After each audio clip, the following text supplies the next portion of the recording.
Welcome back.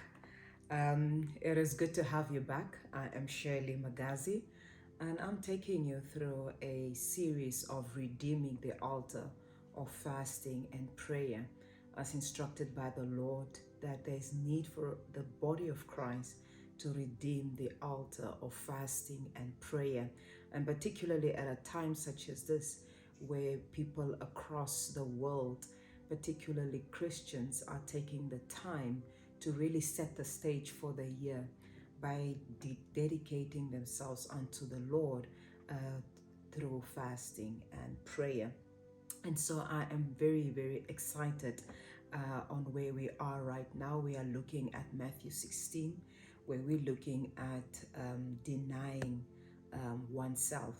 And you would recall that this is really was a stern teaching from the Lord that took place a while after Peter had received such a great revelation. And the Lord tells him that if you are to follow me, he used the opportunity then to teach his disciples and subsequently us that if we are to follow the Lord, which means if we are to cling ourselves to the Lord, if we are to become like the Lord, there are requirements that we need to adhere to.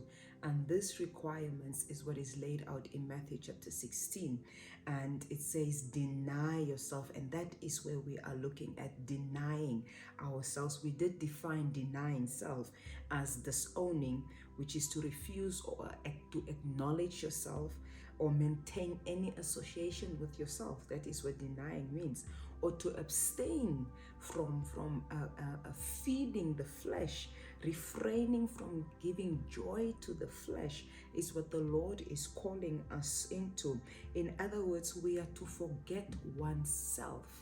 That is denying oneself, losing sight of oneself and one's own interest.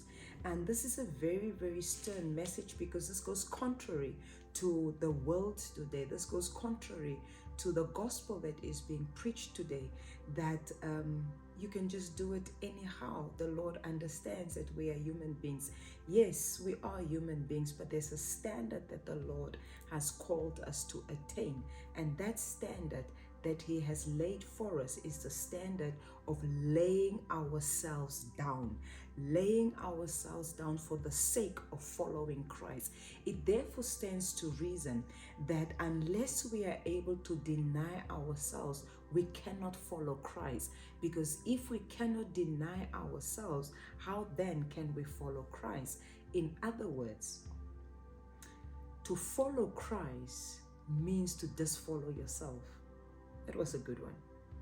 It means that you need to start taking the focus off from yourself and putting the focus on the Lord. Because how can you see where the Lord is going? How can you know what the Lord is doing if your eyes are not fixed on him and your eyes are rather fixed on yourself? And so simply put, denying ourselves means to take the focus off from ourselves and put the focus onto the Lord. That passage also continues to say that we need to take up our cross. It says, if anyone wants to become, Matthew 16, verse 24, if anyone wants to become my follower, he must deny himself, take up his cross. I like the way that Luke actually puts it.